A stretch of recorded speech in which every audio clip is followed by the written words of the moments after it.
Então, hoje a gente está aqui, né, pela Federação Brasileira do Sistema Plantio Direto. Sou Marie Bartz, diretora secretária da federação, e estamos aí com uma honra gigante poder conversar um pouquinho com a doutora Mariângela Hungria, que foi agora há pouco tempo agraciada com o World Food Prize. E a gente vai ter um bate-papo com algumas questões para a gente conhecer um pouco mais desse trabalho e a dinâmica da Mariângela. Mariângela, olá, muito bem-vinda. Olá, um prazer estar aqui, porque, nossa, desde que cheguei aqui no Paraná, né, acompanho o trabalho excelente de vocês, né? Porque eu falo, eu cheguei no Paraná, porque é aqui que realmente eu comecei a lidar mais com a agricultura, né? E o Paraná é nosso berço, né, aí do plantio direto. Então, é uma honra estar falando com vocês. Espetacular. Bom, então vamos então começar agora, né? Porque temos uma quantidade até grande de perguntas. Vamos ver se a gente consegue abordar tudo, né? Eu junto algumas também. E, né, a primeira questão que a gente levantou é que, né, o que que tem nesse mundo fascinante da microbiologia do solo que a gente produz tantas grandes cientistas aqui no Brasil? E a gente pode dar alguns exemplos, você é uma, evidentemente. Daí a gente tem a doutora Johanna Doberaina, que fez os trabalhos precursores com a fixação biológica de nitrogênio, a doutora Elke Cardoso, com os trabalhos com micorrizas, a doutora Ieda Mendes, com enzimas, né? Então, o que que tem nesse mundo, Mariângela, que cativa tanto as mulheres assim, né? A gente não pode esquecer que temos também homens brilhantes, né? Que nem foi o professor João Rui Jardim Freire. Mas realmente, porque, Marie, eu tenho falado muito isso, sabe? Que visão masculina e visão feminina da agricultura. E eu acho que não quer dizer que seja homens e mulheres, tá? Porque eu acho assim que todo mundo tem, né, um homem ou uma mulher, eles têm um lado que tem uma visão masculina, um lado de visão feminina. Só que ela é predominante nas mulheres. E nós mulheres realmente estivemos sempre muito ligadas a isso de sustentabilidade, vida no solo. Então, eu acho que isso aí que acabou gerando, né, essa massa de mulheres que se encantaram isso. Eu acho que é o lado feminino dessas mulheres, né, feminino de pesquisa, de agricultura principalmente, que a gente sempre vislumbrou uma agricultura mais. Temos a Ana Primavera, Ah, então. Então são mulheres assim muito fortes em sua determinação, e o que é interessante é que são mulheres que realmente com bastante personalidade, porque elas sempre estavam com um conceito minoritário frente à sociedade científica, frente à agricultura. Então, elas sempre sofreram bastante, né, para impor suas ideias, porque não eram as ideias da maioria. uhum. Não deixa de ser uma reconexão com a natureza em si, que é o feminino também, né, Mariângela? Eu acho que isso também, eu acho que vale a pena a gente ressaltar, né? A gente trazer isso de volta, trazer isso, né? Que nós perdemos um pouquinho isso na sociedade agricultura, né? É. Ok. E tá, né? E nesse furdunço todo que está acontecendo nessas últimas semanas, né? A gente queria saber de ti um pouquinho como é que foi quando você recebeu a notícia que você foi laureada com o World Food Prize, né? Considerado o Nobel da Agricultura. E o que que esse prêmio significa na tua carreira e na nossa pesquisa agropecuária brasileira? Ó, eu não podia acreditar, tanto que eles marcaram uma reunião comigo em fevereiro, e eu entendi pelo e-mail que seria uma reunião que eu ia dar uma palestra lá, né, porque tem a semana, o diálogo, Norman Burlock. Nossa, eu fiquei muito contente, super lisonjeada, porque imagina dar uma palestra no evento mais importante da agricultura. Eu nem pude atendê-los na época, porque a gente estava indo para Cascavel, lançar um bioinsumo que era até Uhum. uma estratégia muito diferente da gente, que era o primeiro bioinsumo que a gente lançou junto com uma cooperativa. Então era uma Uhum. nova estratégia de tentar abordar um novo público, público de agricultores menores, que a gente tem dificuldade, às vezes, que eles tenham acesso a inoculantes, até por tipo de embalagem e tudo isso. E aí, quando eu voltei, eu marquei, né? E eu estava tão feliz que eu comecei a falar, ai, olha, super empolgada, super feliz, obrigada, eu não vou decepcionar vocês, porque eu vou falar dos bioinsumos, porque o Brasil é líder. Daí ele só assim, parado, daí agora a gente pode falar? Eu falei, não, ai, desculpa, estava muito empolgada. Aí falaram, não, você vai poder falar o quanto você queira, mas não é para dar uma palestra, porque você ganhou. Eu, ai, mas ganhei o quê? Sabe, você ganhou o prêmio. Eu falei, qual prêmio? Eles falaram, o World Food Prize. Nossa, eu comecei a chorar, Hum. entendeu? Não dava para acreditar. Não dá para acreditar, é que eu brinco assim, eu falo muito aqui, da Varta, aqui do Paraná para o mundo, uma coisa que não dá para imaginar, né? Mas o que eu acho assim, eu tenho falado muito isso e quero ressaltar, e acho importante ressaltar aqui, não é Maria de Hungria, sabe? É muita coisa que está ali recebendo. Uhum. Começar, que eu sempre cito a empresa, né, Embrapa, que foi que empresa pública, que trabalha para o bem da sociedade, da agricultura, sem interesse de lucro, né?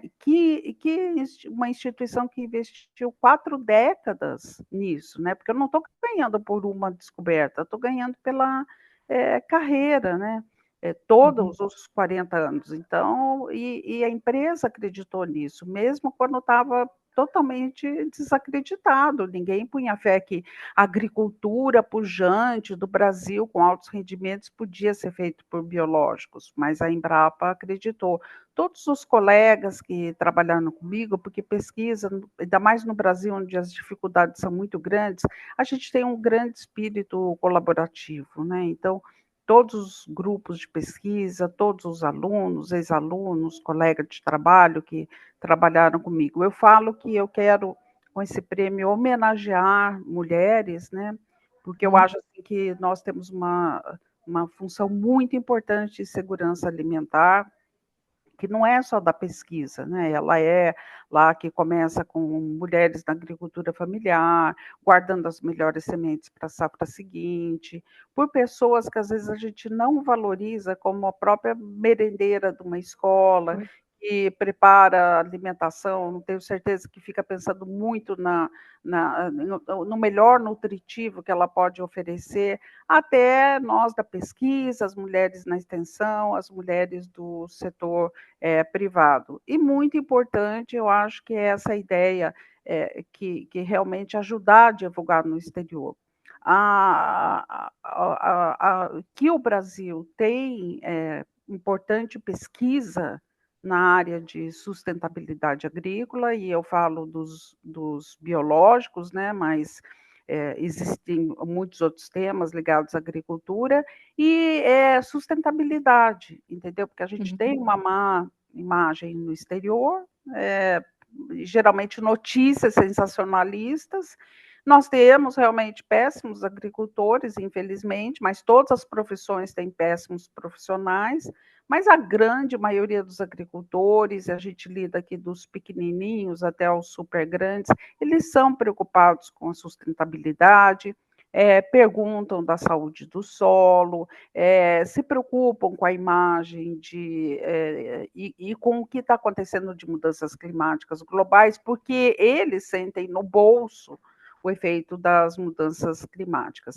E Uhum. como que a gente pode ser um país que tem má fama de sustentabilidade, se nós somos os líderes de uso de biológicos, os líderes de plantio direto, criamos sistemas como integração lavoura-pecuária, lavoura-pecuária-floresta. Então, vamos tentar mostrar esse lado bom e trabalhar para que o lado ruim seja cada vez menor até ser totalmente eliminado, né? Uhum. Então, é nesse sentido também que tem uma fala tua, né, que você menciona a abordagem de produzir mais com menos, né? E essa Exato. filosofia justamente reflete a tecnologia que você trabalhou e desenvolveu, reflete nesse produzir mais com menos, correto? Certo. E, também por outro lado, sabe, uma coisa que a gente fala, depois eu vou falar sobre recuperação de áreas degradadas, mas é uma coisa assim, produzir mais com cada vez menos. Então, eu acho assim, nós também temos que ser mais humildes em uma série de coisas. Por exemplo, o agro, o grande agro, ele fala muito de: "Ai, nós somos os melhores, nós somos excelentes, nós que levamos a economia desse país, tal". Ó, eu acho que a gente tem que ser mais humilde, porque, por exemplo, mesmo no caso da soja, que é nosso carro-chefe, trabalha aqui na Embrapa Soja, a gente está patinando aí nesses 3.000 e poucos quilos por hectare. E nós sabemos que tem potencial aí para produzir 6.000, 7.000, e que nós temos tecnologias, inclusive muitas tecnologias da Embrapa, que ajudam nisso. E principalmente essas tecnologias ligadas à sustentabilidade, o que elas dão? Elas dão melhor estabilidade de produção, um plantio direto. A gente tem visto a bioanálise do solo indicando que aquele solo com melhores índices, eles têm maior estabilidade de produção ao longo do tempo. Então, muitas vezes, os agricultores pegam, colocam um monte de coisas que não estão favorecendo a saúde do solo, tem lá um ano de pico de produção, mas daí destrói ali a vida no solo, desbalanceia nutrientes, enche de químico e depois é, vai perder isso com o tempo. Então, todos Aham, esses estudos, tipo, que consideram uma década de produção, por exemplo, 10 anos de produção, com manejo integrado de pragas, com uso de biológico, com plantio direto de qualidade, todos eles dão que na média dos 10, não, no total dos 10 anos, a gente ganha uma safra ou mais, entende? Por essa estabilidade. Então, se a gente pode produzir 6.000, tem tecnologia para isso, vamos dobrar de 3.000 para 6.000, em vez de ficar querendo entrar em áreas novas, dizendo que a gente precisa alimentar o mundo, essas coisas. A gente precisa alimentar o mundo, primeiro alimentar todos os brasileiros, tem muita gente aí que está passando fome, mas a gente tem que investir nisso, produzir exa- mais com menos, tá? Produzir em menos área, não precisamos novas áreas, precisamos mais. O único caso que é produzir mais com mais é produzir mais com mais tecnologias, principalmente as sustentáveis. Exatamente, concordo plenamente. E se a gente puxando, né, o gancho né, que o foco principal, você liderou as pesquisas da fixação biológica nitrogênio na soja, né, e você estava citando agora há pouco a soja, para a gente explicar um pouco mais, né, nós sabemos quem que é o público que vai assistir essa apresentação, é, essa entrevista, como que esse teu trabalho ao longo desses anos todos, como é que impactou a economia dos produtores do meio ambiente ligados à produção da soja? Né, um detalhamento para quem está ouvindo entender a gente. Então, o nosso caso bem-sucedido da soja começou lá na década de 1960, com a participação fundamental de dois microbiologistas brasileiros, que era a doutora Joana Dobereiner e o professor João Rui Jardim Freire, que participaram da Comissão Nacional da Soja e foram firmes, porque ainda o ano passado eu tive a honra e foi muito emotivo para mim, porque a doutora Joana foi minha mentora, né? Ela que me deu emprego, ela que eu realmente considero que me iniciou no mundo científico. A mais E, da, científica. é, e daí tem lá o depoimento, e nós até estamos trabalhando nos anais, vai ser muito legal ver isso, porque a gente tentou pegar as coisas, trabalho publicado está aí, mas pegar coisas que não tinham sido publicadas, impressões, anotações, e a doutora Joana falou em algumas entrevistas assim, que a maioria lá da comissão dessa Comissão Nacional da Soja era de melhoristas brasileiros que tinham ido fazer o doutorado nos Estados Unidos e que Hum, voltaram com aquela ideia que era a adubação química. e ela, o professor João Jardim Freire, precisaram batalhar muito para convencer que tinha que ser via fixação biológica do nitrogênio. Então, eles conseguiram isso, as pessoas daí usaram os inoculantes, que inclusive na época até era obrigatório, comprava o pacote de semente, vinha, o saco de semente, vinha o inoculante junto, mas daí o pessoal parou, sabe? O pessoal parou um pouco as pesquisas, e quando eu cheguei aqui no Paraná, até que eu falo que foi o único erro científico da vida de toda da doutora Joana, ela me falou: "Ai, você não vai ter nada para fazer, porque está tudo feito na soja". Nossa, eu cheguei a falar para Deus me livre, doutora Joana, que erro, porque o que tem para fazer não está escrito. Então estava aqui aquela estagnação, e se falando muito em que tinha atingido o patamar, que na época era 2.000, 1.800, 2.000 quilos por hectare, quando eu cheguei aqui, que aquele era o patamar possível por biológicos, que não adiantava inocular de novo, porque as bactérias estavam no solo. E daí o meu trabalho consistiu de realmente verificar se isso era verdade, e verificar e adaptar também, não só a ver se realmente não tinha nada para ser feito, como ver se o limite tinha sido atingido, e verificar também frente às novas tecnologias que estavam entrando. Então, o próprio plantio direto, a gente não tinha quase resultados sobre qual era o comportamento do plantio direto, tinha gente que falava que era ruim para a fixação biológica do nitrogênio, porque ia sequestrar o nitrogênio do solo e não ia deixar a planta crescer até começar a fixação biológica do nitrogênio. Então Uhum. começou aqui a cruzada, a primeira tecnologia lançada era que a gente verificou que colocando as bactérias fisiologicamente prontas para fazer a fixação biológica do nitrogênio, todos os anos a gente ganhava uma média de 8% no rendimento. Daí os agricultores, frente a isso, pediram para a gente colocar, achar bactérias para milho, para trigo, porque era o sistema soja, ninguém plantava só soja. Nós achamos os Azospirillum brasilense. Daí os agricultores também começaram a relatar que quando usavam Azospirillum no milho e no trigo, daí a soja era melhor. Daí a gente falou: ah, pronto, então o Azospirillum está ajudando a soja também. Fizemos a Uhum. coinoculação e verificamos todas, e continuamos a verificar, né? Porque a agricultura é muito dinâmica no Brasil, cheia de novos desafios.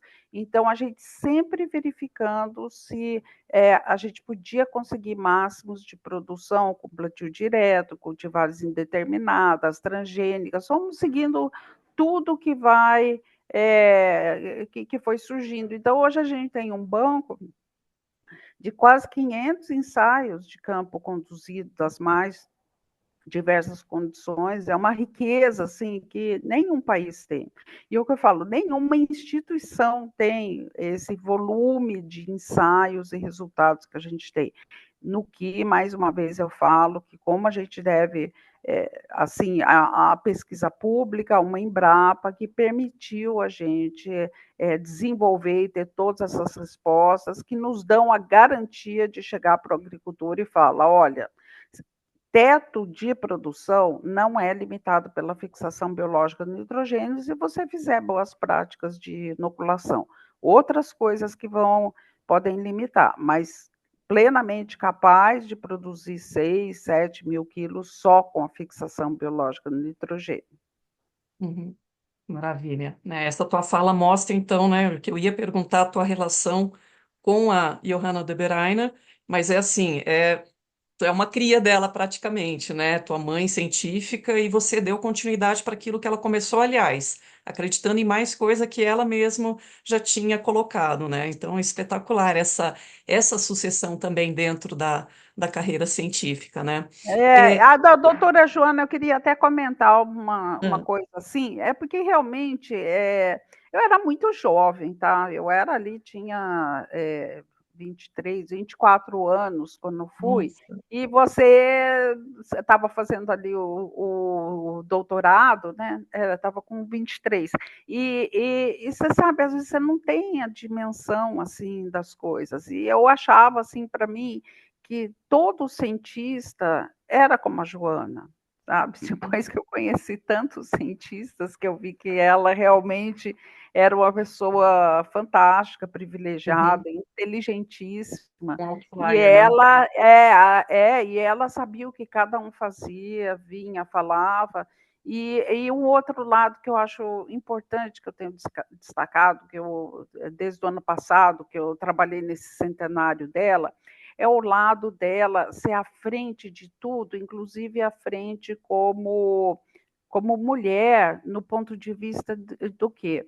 A doutora Joana, quando eu cheguei lá, eu cheguei para fazer o doutorado, e 8 meses depois ela me chamou na sala, naquela época não tinha concurso, tá? Então ela me chamou e falou que queria me contratar porque uma pesquisadora tinha ido embora. E daí eu falei assim, mas doutora Joana, por que eu? Tem tanta gente aí que está esperando há 3 anos, né, que quer ser Uhum. contratado, e a senhora me chama, eu só estou aqui há 8 meses. Ela falou, não, porque é você e pronto. Se não for você, não vai ser ninguém. Daí eu fiquei pensando, sabe, porque eu era, não é porque eu tinha 2 filhas, uma Uhum. tinha necessidades especiais, era Uhum. mulher, não tinha nenhum parente perto, era Caramba. absolutamente sem nenhum parente. Ela, sabe, ela não viu essas limitações, ela viu o meu amor que eu tinha pela ciência, achou que eu ia fazer certo. Isso foi há 40 e quase 45 anos. Olha a visão dessa mulher. Sendo É. que Uhum. hoje ainda a gente tem mulheres, mesmo mulheres, que têm o maior preconceito. Eu fico muito triste quando eu vejo uma mulher tendo preconceito em relação a outra mulher. E a doutora Joana, eu nunca vi a doutora Joana falar de uma pessoa reclamar de uma mulher que estivesse grávida ou tivesse que sair para levar um filho para o médico, nada, entendeu? Então, era uma pessoa pioneira também como gestora. Uhum. Espetáculo. Que linda essa parte, não conhecia também. E quando que você chegou na Embrapa Soja para os trabalhos, Mariângela? Que ano que foi? Então, eu fiquei 6 anos trabalhando lá na Embrapa Agrobiologia, Ok. não, 7 anos. E daí eu não tinha experiência no exterior. Então, eu apliquei na época, foi a primeira leva de bolsa de pós-doutorado que o CNPq criou. Então, eu apliquei para fazer um pós-doutorado. Ai, a doutora Joana ficou muito brava. Eu falei, doutora Joana, eu preciso dessa experiência. Eu ganhei 1 ano de bolsa, apliquei a revelia dela lá, só contei quando saiu, né? E daí fui para o exterior, para os Estados Unidos. Daí eu acabei até me desligando, afastamento sem vencimentos da Embrapa, mas porque eu queria muito aprender, e eu comecei a aprender um monte de coisas lá fora. Daí fui convidada para eu fui para Cornell,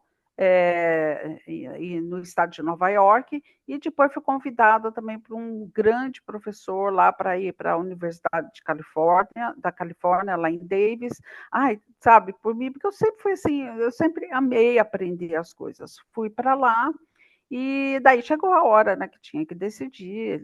Eu tive convite para ficar nos Estados Unidos, jamais pensei em ficar, porque realmente eu amo o Brasil Uhum. e pesa muito para mim, primeiro, o agradecimento a ter tido ensino público de qualidade, tá? Fiz graduação, mestrado, doutorado, Uhum. excelentes, e acho que tem que retornar isso. E também porque eu tinha certeza que no Brasil, se eu fizesse assim, uma coisinha desse tamanho, ia ter esse impacto, lá fora não Uhum. teria. Só que eu tinha um problema de. Minhas filhas estavam com daí 14 anos e eu precisava de escola melhor e também atendimento médico para minha filha, que tem necessidades especiais.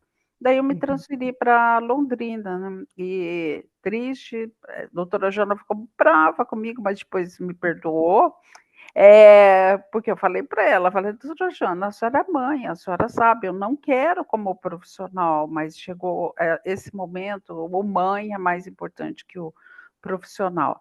E cheguei aqui, tive que começar do zero, zero, não tinha um tubo de ensaio, não tinha Uhum. nada. E foi muito difícil, mas por outro lado, o que foi um ponto super positivo? Primeiro, daí realmente o estado agrícola, entendeu? Que no Rio de Janeiro era mais muita pesquisa básica, não era relacionada diretamente à agricultura. Eu cheguei aqui, era agricultura de todo lado, e uma agricultura maravilhosa, que eu amo de paixão, pequenos médios produtores, muitos desafios. E também, embora eu não tivesse nada aqui, tive que criar do zero. Por outro lado, era o meu grupo de pesquisa que eu estava criando, e onde eu não tinha que. Eu poderia realmente colocar minhas ideias em prática, sem ter aprovação de superiores, assim. E a minha ideia era que eu queria trabalhar para um. Não era aquele negócio que eu queria trabalhar para uma agricultura mais sustentável, de pequena escala. Não, eu queria que fosse adotado em alta escala por todos os agricultores. Então, eu queria trabalhar em micro-organismos e tecnologias que conseguissem o top da produção. Entendeu? Eu Uhum. não queria trabalhar com coisa pequena, com produtividade pequena, com áreas pequenas. Eu realmente acreditava que podia ser uma coisa de larga escala. E eu pude fazer as pesquisas para comprovar isso, justamente porque era meu grupo e eu mandava, entendeu? Então eu mandava no que Tinha fazer. autonomia. Uhum. Tinha autonomia, né? Então isso aí foi muito positivo. Quando foi esse início? Não sei se No eu mil não. novecentos e noventa e um que eu vim para cá. 91. Nossa, caramba, É, já. é, Uma vida mesmo, é uma vida. é, Caramba. é. É, vou puxar uma fala da nossa colega, doutora Ieda Mendes, né? Que ela fala que a microbiologia do solo, ele é um universo ainda pouco conhecido para a ciência, né? Que, na tua opinião, que isso já tem sido feito, né? Tem como impacto? Acho que você já falou bastante disso, não só no Brasil, mas eu acho que para o mundo. E qual que é o potencial ainda que nós temos frente a isso? Ó, o Brasil é reconhecido como um país mega diverso e ele estima que tenha 20 a 25% de toda a biodiversidade do mundo. O mesmo deve ser aplicado ao solo. Só Uhum. que se a gente conhece pouco, tipo, de biodiversidade de plantas, de animais, imagina da vida sob o solo. Então, nosso conhecimento, se estima que mundialmente o conhecimento de microbiologia do solo seja menos de 1%. Eu acredito que no Caramba. Brasil, ainda mais se você pega lá no Amazônia, deve ser 0,01%. E a gente tem selecionado e começado a bioprospectar outros processos Uhum. microbianos. Eu acho assim que, eu sempre falo, a gente tem aqui uma coleção de culturas, hoje com quase 5.000 bactérias que eu coletei em todos esses anos, desde que cheguei na Embrapa Soja, e falo assim, nossa, eu tenho certeza que aqui estão todas as soluções para todos os problemas que aparecerem na agricultura. Porque a gente faz uns screenings, sabe, de coisas que você nunca pensa, tipo biodegradação de uma coisa, biodegradação de um corante, biodegradação de um herbicida, promoção de crescimento lá de uma árvore, tudo, a gente encontra aqui muita potencial, né? Então, para controle de doenças. Então, eu acho assim que a gente só está começando e que a coisa vai explodir muito.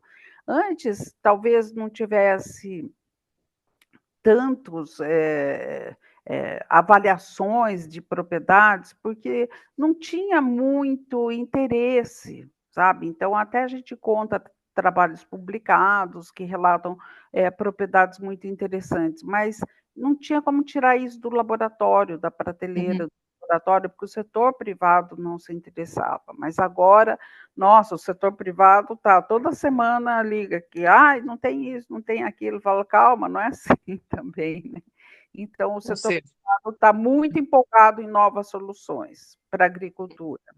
então é a pontinha do iceberg ainda, né? O nosso potencial Exato. é gigantesco, né?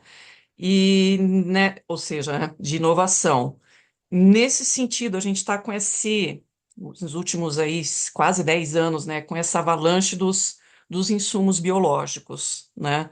Queria que você comentasse um pouquinho da questão dos insumos biológicos, que é o potencial deles, e se isso, né, pode reduzir essa dependência que nós temos dos químicos em si, né, dos fertilizantes e tudo mais. Como é que você consegue enxergar esse cenário, ampliando não só, né, da fixação biológica do nitrogênio, mas para todo esse movimento agora dos insumos biológicos?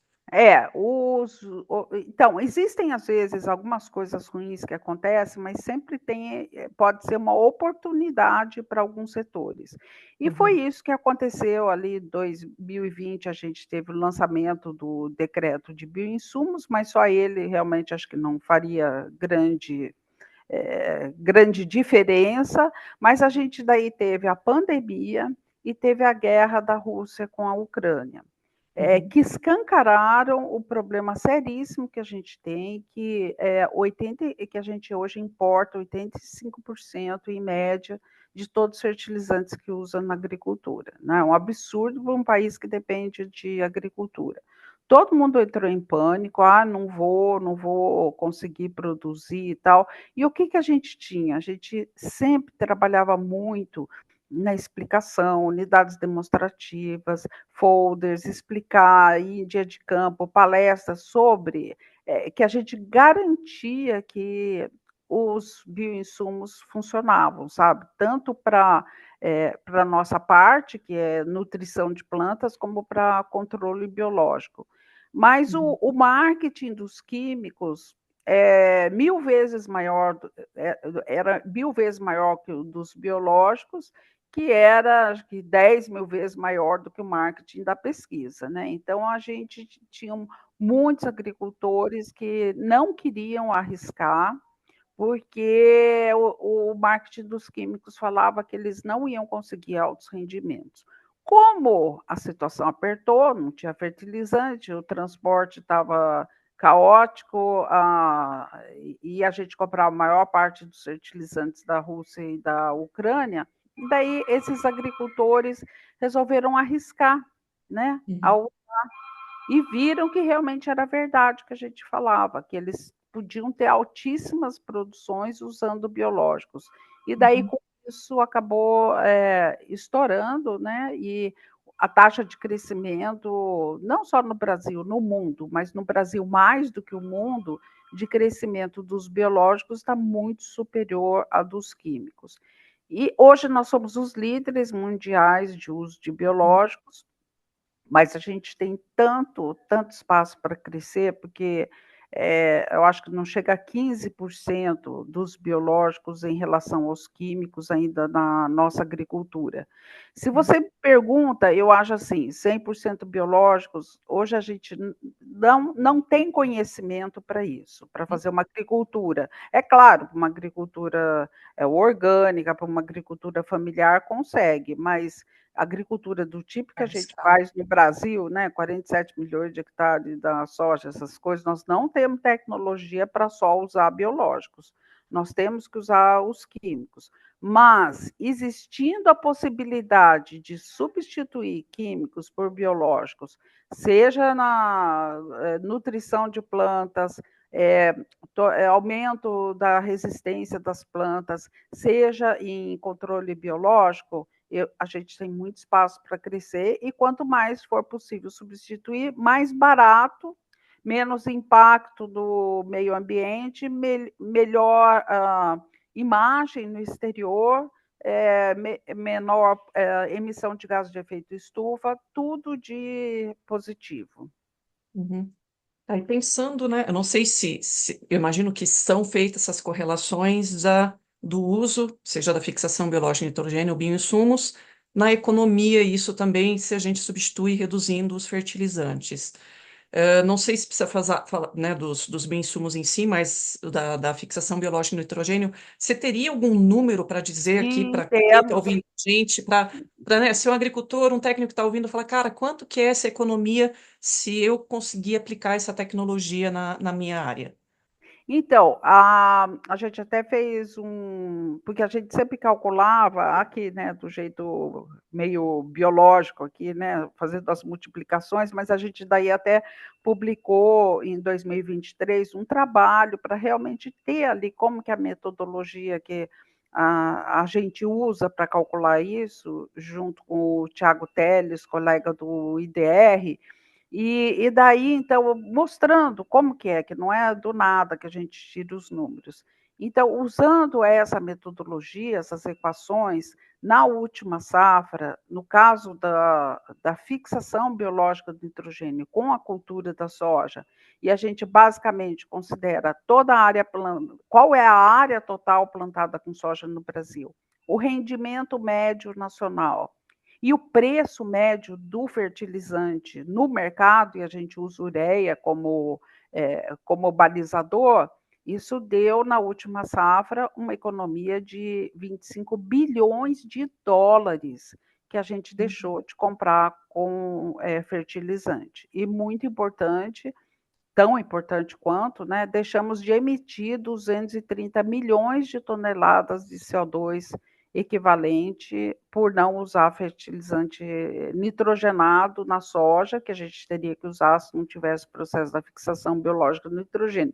São, então, sabe, números astronômicos. Eu estou falando de uma cultura, tá? Agora a gente já tem no milho fixação biológica, muito interessante que, sabe, o pessoal do fertilizante considerava a gente, os inimigos, sabe, somos inimigos. Embora eu falasse assim, não, olha, tá cheio de cultura aí para vocês colocarem o fertilizante químico e que precisa, a gente só não quer que coloque onde não precisa, né? No caso principal, não queremos nitrogênio fertilizante na soja, porque daí as bactérias não vão funcionar, né? Mas sempre foi uma briga disso aí, separados. E agora, sabe, eu vi assim, né, a primeira vez que a gente está amigos. Por quê? Porque a gente está trabalhando com micro-organismos, especialmente a gente comprovou isso muito, muito bem com a Zospirillum brasilense, produtor de fito-hormônio, aumenta muito as raízes das plantas. A gente tem dados aqui aumentando até 3 vezes o volume das raízes, e não só como as raízes finas, responsáveis pela absorção de água e nutrientes. E daí o que acontece? Mais raízes, ela aproveita melhor o próprio fertilizante que você colocou, porque a Exato. eficiência de uso dos fertilizantes químicos é muito baixa. Nitrogênio, por exemplo, só 50%, fósforo 15%, potássio também só 50%. Então, nós temos visto isso. Agora, micro-organismos ajudando ao aumento da eficiência de uso dos fertilizantes. Muito, muito legal. E no caso a gente já tem os dados para milho, para trigo, para arroz, comprovando redução de cerca de 25% na adubação nitrogenada possível por esse mecanismo. Então, muito interessante, e também gera números muito expressivos de economia de dólar, de compra, né? Porque a gente compra no exterior, paga em dólar, e de menos emissão de gases de efeito estufa. Uhum. Tá. Né, essa é a visão a cruzando com que é a nossa, né, o que a gente economiza usando essas ferramentas da microbiologia. Vocês têm também cruzado, né, né, de alguma forma trazido também para os produtores e para os técnicos como isso reflete na saúde do solo em si, porque esse é o outro parâmetro nosso, né? O que a gente quer, né, que a doutora Ana Primavera já falava, nossos solos têm que estar vivos, né? Eles precisam ter a É. vida trabalhando, né? Isso está correlato. Então, eu até esqueci de falar, eu falei do macro do Brasil, mas esqueci de Aham. falar. E a gente tem o Paraná, a gente tem um trabalho da Embrapa Soja muito legal, que era Emater, agora é IDR, e já são 7 anos que a gente atende agricultores que cultivam soja, mas tem no máximo 50 hectares. Então, já Uhum. são hoje, acho que mais de 5.000 agricultores que já atendemos, e a gente fez daí uma análise de 5 anos, sabe, dessas unidades demonstrativas, atendendo esses agricultores. E olha que importante, são agricultores que, conforme eu falei, são pequenos agricultores, são no máximo 50 hectares. E a gente fez daí análise econômica e deu que eles não, não usando, diminuindo o fertilizante e aumentando a produtividade, porque isso é essa coisa, esse número que eu falei é só do que economizaria para aquilo, mas a gente sempre vê, quando faz a inoculação, que aumenta o rendimento das culturas. Então, unindo isso aí, deu que era uma média de ganho para o agricultor de US$ 111 por hectare por safra. Isso é Uhum. muito importante para esses agricultores, tá? Fora também, avaliamos lá quanto que, né, diminuía na emissão de gases de efeito de estufa, mas US$ 111 por hectare para uma safra, para um agricultor pequeno, é um impacto muito grande e muito importante, né? E o convence a usar os biológicos. Agora, em relação à saúde do solo e os dados da colega Ieda Mendes, que lidera toda a nossa rede de bioanálise do solo, são conclusivos de mostrar, né, que solos bem manejados, com esses sistemas sustentáveis que a gente fala, de uso de biológicos, plantio direto, integração lavoura-pecuária, controle biológico de pragas, usando menos agrotóxicos, eles realmente ficam todos verdinhos lá na escala dela, de que estão são solos muito saudáveis. Então, eu acho que isso já a gente não tem dúvida de que é uma busca contínua da gente para ter solos mais saudáveis, de melhor qualidade, por causa disso, né? Que eu falei, eles dão maior resiliência para o solo e permitem maior estabilidade na produção, o que é muito importante. E aí, pegando agora esse gancho, né, que você citou, uma série de práticas, eu queria que você destrinchasse um pouco mais também, falasse para o nosso público, né, essa também eu acho que é a importância da nossa federação, desse movimento que os agricultores fizeram com a conservação do solo, junto com a pesquisa e com empresas também. Na tua opinião, qual é a importância do sistema plantio direto, né? Para nossa sustentabilidade agrícola, para resiliência, segurança alimentar, e como o sistema plantio direto está interligado com a questão da microbiologia e do uso né, de todos esses bioinsumos que estão aí disponíveis, né? Eu queria que você explicasse isso para o nosso público entender também e saber por que que a gente tem que trabalhar tudo isso junto. Ó, assim que eu pisei no Paraná, né, fiquei já encantada com o sistema plantio direto, me associei aos colegas o que é hoje IDR, né, e que foi pioneiro na implementação de vários estudos, né, de pesquisas com plantio direto, e aí começamos a estudar, na época era o plantio convencional, plantio direto, a estudar isso. E havia muito para você ver como as coisas mudam, né? Então, os conceitos mudam. Na época, o plantio direto foi muito criticado, até falava que era coisa das multinacionais, para venda de herbicida, ou de tipo de maquinários agrícolas e de tudo. Então, ele não era bem visto. E, biologicamente, a gente começou a mostrar que ele tinha mais vida no solo, mas surgiram vários questionamentos para a gente, que se aumentava os micro-organismos, então também ia aumentar os micro-organismos patógenos, ia aumentar as doenças e tudo. E em relação à fixação biológica do nitrogênio, aquilo que eu falei, falava que a palha ia sequestrar o nitrogênio do solo, que ia faltar nitrogênio para a planta não ia conseguir crescer até que ela tivesse todo o aparato de fixação biológica. Então, eram vários nãos que tinham para o plantio direto. E os primeiros trabalhos até que publiquei aqui no Paraná foram todos mostrando o contrário, que o plantio direto favorecia muito a vida do solo e o próprio processo de fixação biológica do nitrogênio. É impressionante como as plantas sobre o plantio direto eram melhores e fixavam mais nitrogênio do que no plantio convencional. E até contrastava com os dados que tinham, não tinha praticamente dado no Brasil, mas tipo no Canadá não dava aquilo. Então nós investigamos e vimos o quê? O processo da fixação biológica do nitrogênio é muito sensível à temperatura, tá? Temperaturas elevadas ou baixas, né? E à falta de umidade.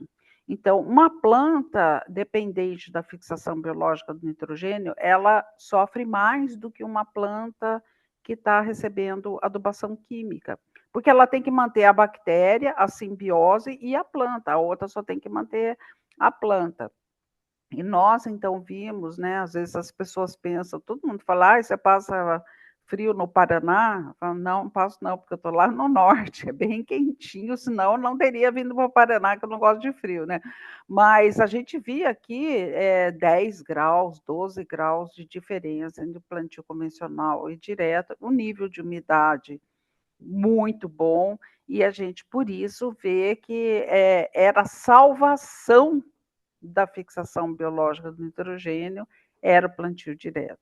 É um super facilitador dos processos microbianos, porque nosso solo, lá no Canadá, o que, que acontece? Solos extremamente frios, às vezes congelados, o plantio direto abaixa ainda mais, então, nas condições deles, pode ser que não favoreça, mas para nós, se não, e vai indo aí então para as regiões centrais do Brasil, Mato Piba. Hoje o nosso grande desafio, tipo o Mato Piba, a gente tem sérios problemas lá, porque a temperatura dá no solo 52, 53, vários dias. Isso frita qualquer micro-organismo. Eles não têm resistência para isso. Então, o plantio direto nas condições do Brasil, sem ele, eu tenho certeza que a fixação biológica do nitrogênio não funcionaria. E os demais processos, vários outros processos microbianos também.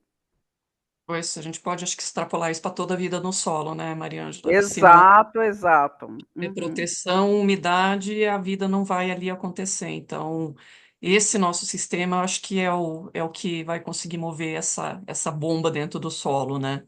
É. É, você comentou rapidamente sobre a coinoculação em milho e trigo, né? Você consegue destrinchar um pouquinho para a gente como é que está esse avanço? Já está Ó, disponível? Tá é, caminhando? é a inoculação, a coinoculação é Inoculação, da tá? soja. É, a inoculação do milho e do trigo, a do milho deslanchou. A do milho tem aí, não chega a 15 anos, é com essa bactéria Zospidilum brasiliense, que aumenta, ela tem uma contribuição mais pequena, tá? Não é uma soja de fixação biológica do nitrogênio, e uma grande contribuição, são duas bactérias, na síntese de fito-hormônios, que dá aquele efeito que eu falei que aumenta muito o crescimento das raízes. E a gente depois também fez um estudo bastante sério, de 30 ensaios em todo o território nacional, e lançamos há 2 anos a tecnologia que, no nível de 90 quilos de N por hectare em cobertura, você poderia reduzir 25% se usasse a inoculação com azospirilo. E hoje ela já está sendo adotada em quase 40% de toda a área de milho de verão e quase 50% de toda a área de milho de inverno. Então, está aí, os agricultores realmente estão usando e estão satisfeitos. E no trigo, a gente está procurando, não sei por que os agricultores de trigo não adotaram tanto, estourou mais no milho, sabe? Mas agora ainda a gente estava falando com cooperativas e tal, para a gente estimular, que os resultados também são fantásticos com trigo. E daí a coinoculação surgiu dessa. É, de agricultores contarem para a gente que estavam tendo benefícios quando inoculavam o milho e o trigo. A gente fez os estudos, viu que colocando o Brad-Rizobo, que era a fábrica de nitrogênio, e o azospirilo, que era a fábrica de fito-hormônio, se unisse os dois, nossa, dobrava os benefícios na soja. A gente lançou isso pouco mais de 10 anos e já está em quase 40% de toda a área cultivada com soja no Brasil. Então, realmente, uma recepção para os agricultores, da parte dos agricultores, fantástica. E agricultor, você sabe, só usa se ele vê que dá diferença, Exato, né? Então, é porque exato. tá dando Olha, diferença. exato. E tem alguma outra cultura que tem despontado, tem sido potencial com o avanço do uso desses micro-organismos? Sim, já muito adotado, está sendo bastante adotado cana-de-açúcar, tem também Uhum, nitrospirilo amazonense na cana-de-açúcar. Olha, bactérias que aumentam, que facilitam a absorção de fósforo por diversos mecanismos, né? O caso de outro produto lançado pela Embrapa, o Biomafós, que também, que então fósforo, né? E que está tendo uma expansão enorme. Agora, inclusive, vai ser comercializado no exterior pela Corteva. Então, conforme uhum, eu falei, o nosso agricultor é um agricultor que sabe o que são biológicos, porque ele também ouve falar em biológicos há meio século. Então, ele uhum. é educado e sabe. Agora, o que aumentou foi o número de agricultores que realmente viram que funciona e começam. Melhor divulgador é o próprio agricultor, né? Então está tendo maior oportunidade para diversos outros produtos microbianos. Ok. Tá, a gente já está assim, quase no fechamento, tem duas perguntinhas ainda, né? Uma é qual, na tua opinião, são os maiores desafios que a gente pode prever aí na ampliação da adoção, não só do uso dos micro-organismos, dos bioinsumos, mas das práticas agrícolas sustentáveis para aumentar principalmente nos países que estão em desenvolvimento, mas assim, eu acho que a gente pode dizer no mundo, né? O que para você é um dos maiores desafios que estão aí pela frente para a gente ampliar essa adoção de boas práticas? Olha, eu vou falar da parte que a gente acha mais desafio de uso desses biológicos, desses produtos, no próprio Brasil.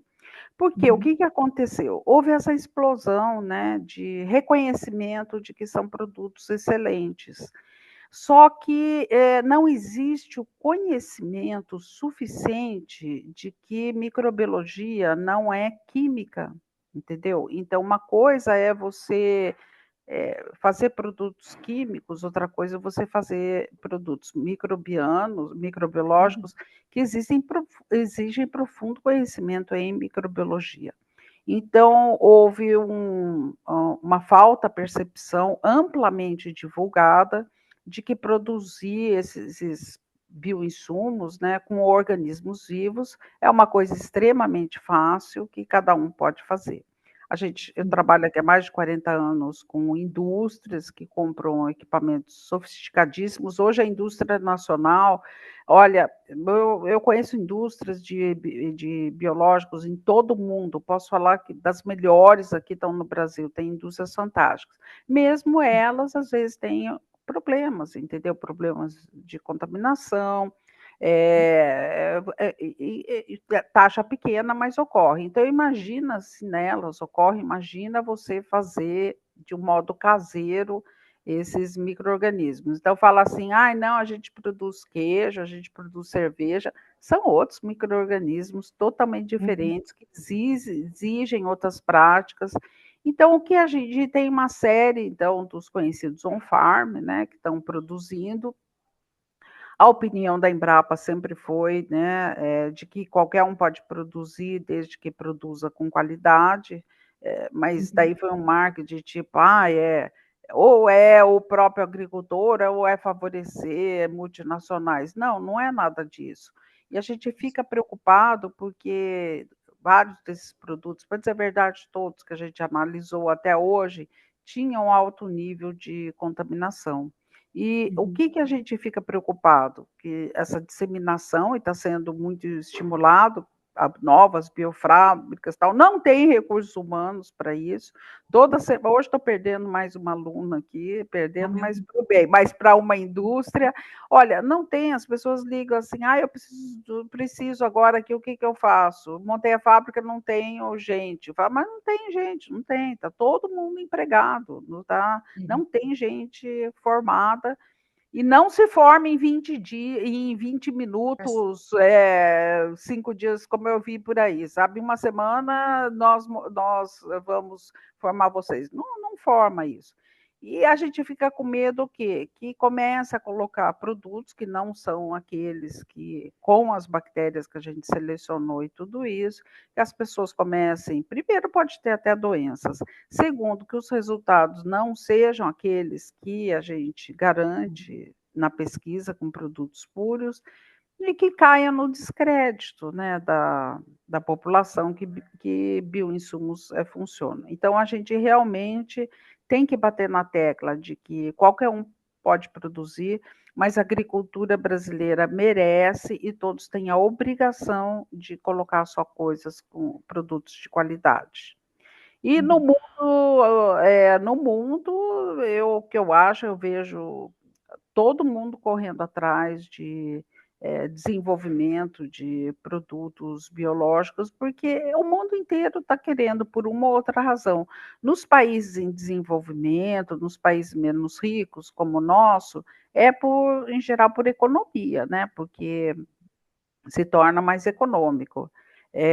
Nos países mais desenvolvidos, como a Europa, é por uma questão de diminuição de resíduos nas culturas, uma visão mais ecológica, mais orgânica e menor impacto ambiental. Então, de um jeito ou de outro, está todo mundo correndo atrás de biológicos. Tá, falei que estava terminando, mas não tem como eu deixar de fazer esse gancho que você citou. É, o problema na formação. Então, isso também é um olhar de repensar dos nossos cursos de agronomia, biologia, do potencial que a gente tem também e precisa desses profissionais nessa área, né, Mariângela? Precisa, e demora tempo, Maria. É como Uhum. eu falo, não é um químico. Eu, por exemplo, sou professora aqui desde que cheguei em Londrina, da Universidade Estadual de Londrina, já formei aqui mais de 200 alunos em diferentes níveis, e posso falar que, tipo, é ali um mestrado, 2 anos, para você realmente ensinar a pessoa a fazer microbiologia, porque nossos cursos são muito deficitários nisso. Então, você do básico ali, sabe? Como é que você faz, multiplica uma bactéria sem contaminar tudo isso, até ele pensar no processo, como faz, pensar em como fazer pesquisa, tudo isso. Então, são 2 anos no mínimo, entendeu? E não tem, tá uma demanda no mercado que a gente não tem profissionais para isso. Daí contrata a pessoa, tipo, ela só tem a graduação, não teve aquela formação na graduação, então são profissionais que não têm o treinamento para fazer aquela atividade. Ah, pois.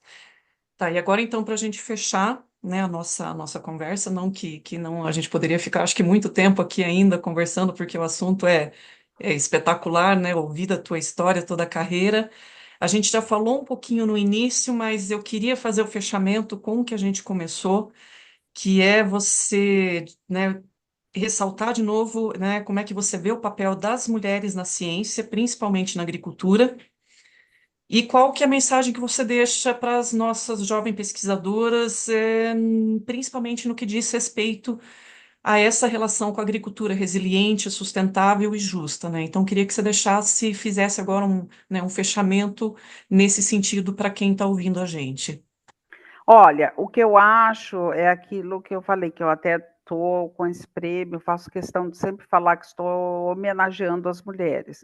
Eu acho que é fundamental para nós falar no Brasil de segurança alimentar e nutricional, porque se nós somos hoje falar que a gente pode alimentar 1 bilhão de pessoas no mundo, mas a gente tem milhões que passam fome no nosso quintal ou nutricionalmente não estão bem, uma coisa, um paradoxo que eu acho que devia ser prioridade da gente tentar resolver.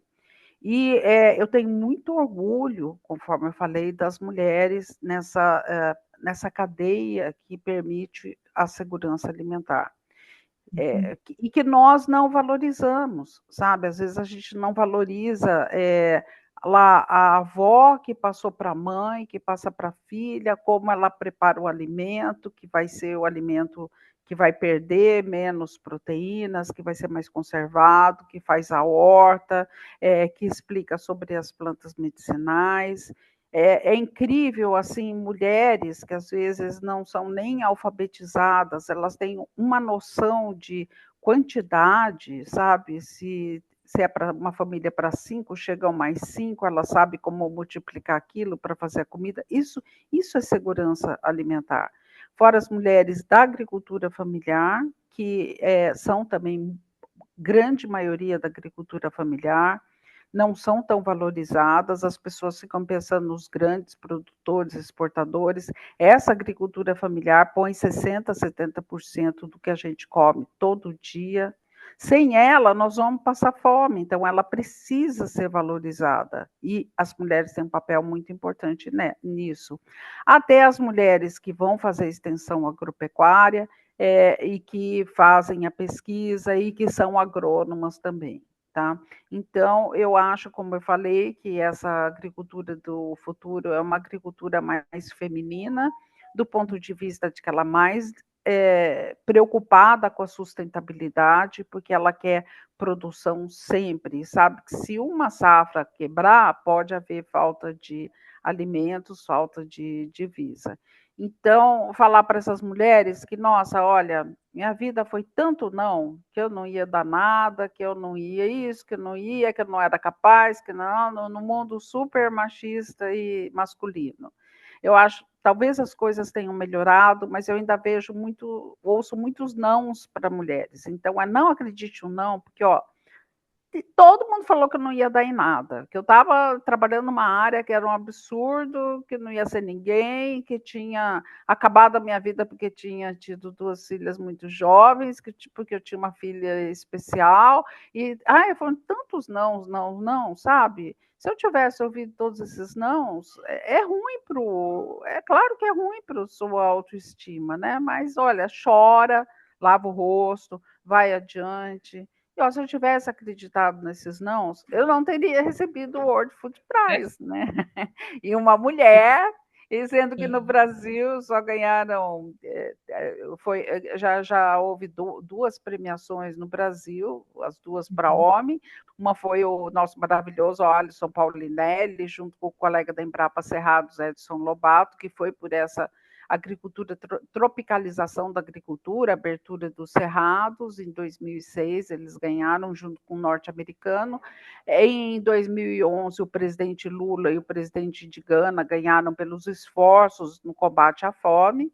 E em 2025 uma mulher sozinha ainda, nem teve que dividir, ganhou. Então, mulheres, não acreditem nos nãos. Assim como a doutora Joana acreditou em mim, né, com todos os meus nãos, e deu certo, tenho certeza que vocês vão seguir em frente, que terão muito sucesso. Eu acho que vai um pouquinho também que nós mulheres temos aguçado que é o instinto, né, Mariângela? É a gente confiar nesse instinto, apesar dos nãos, ouvir o coração e tocar o E, caminho, né? exato. Mariângela, muito obrigada por essa, né, por esse bate-papo, por essa conversa, assim, uma honra gigantesca. Eu já sou uma geração depois de ti, né, na, na vida do solo, me apaixonei por esse mundo também, mas nos bichinhos maiores, né, um orgulho grande nosso. Somos também, sou pé vermelho, sou da região, né, desde da minha adolescência, com a história do meu pai, a gente acompanha também os teus trabalhos, né? Então, assim, queria agradecer de coração esse momento para a gente poder compartilhar com os nossos parceiros, associados, e a gente vai divulgar para todos que quiserem ouvir essa nossa conversa. Sim, sempre participei das atividades de vocês, tenho o maior orgulho e podem ter certeza que lá, eu acho que vão me deixar falar quando eu for receber o prêmio. O plantio direto no Brasil vai ser citado, tá bom? No meu discursinho, Maravilha. tá bom? Que é um Obrigada. motivo de muito orgulho, né? Ah, Obrigada. tá bom. Tchau para todos, então. Tchau.